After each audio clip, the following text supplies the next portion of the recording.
relevant to like current events, pop culture based, a lot of pop culture really. So Stephanie talk about Twitter. Okay, so for Twitter, we had a target audience of pretty much like young adults to like all the way up to like age 30 probably.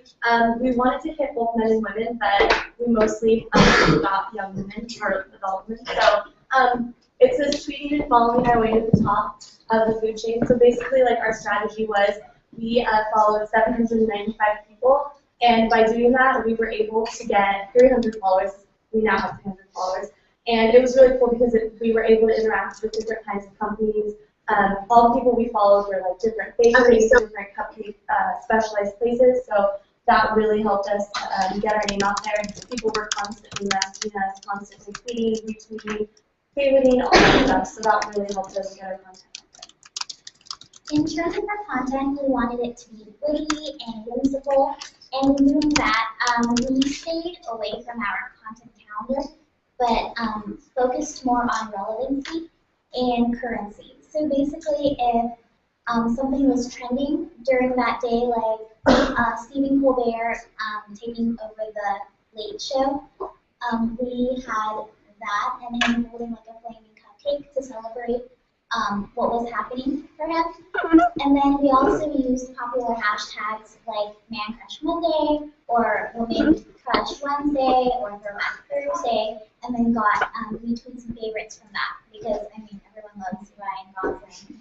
We wouldn't want a favorite and retweet that.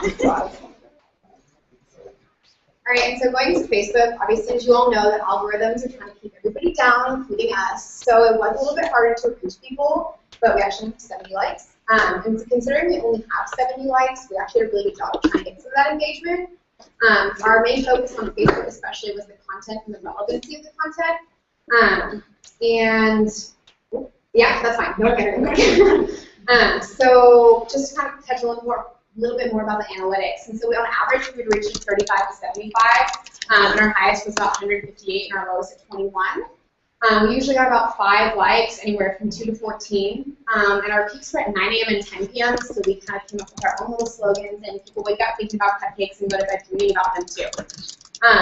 And so based off of that, we just kind of talk about what we could improve more with engagement, and of course it was a little more difficult because it was a fictitious company. We would ask questions, we were really tough to sports, and we would be really timely with that stuff, and that was definitely receiving the most pickup, but still it was kind of limited. So for visual appeal, fun facts, and relevancy, we were very selective in our photos. We wanted to go ahead and select only photos with high quality, and we posted facts and quotes to establish credibility to our companies, let people know that we actually know what we're talking about, and to also build up interest. And we didn't want to tire out our audience with just like endless pictures of cupcakes. We also wanted to provide them with like helpful tips like you see here, so that they can go ahead and use them and share them among themselves.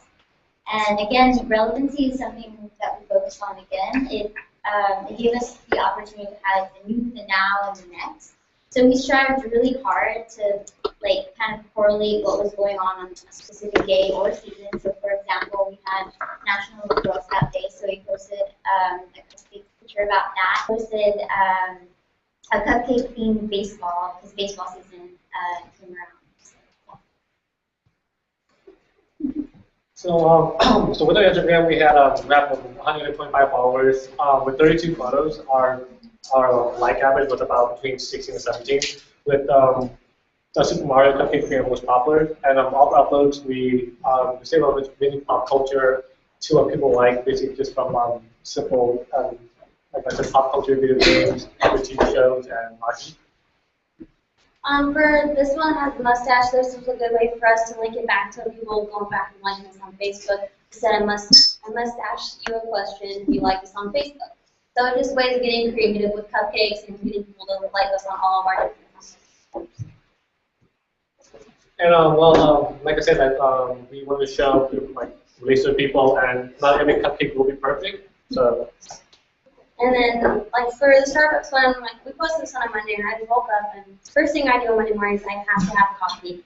And we were trying to think, like, what would our followers, what could they most relate to? Obviously coffee, and we're like, well, how can we get that in a cupcake? And we found these, and they fit perfectly. And then kind of just to sum it all up, even though we were fictitious, we actually had a lot of people who reached out to us, and we got retweets from other companies.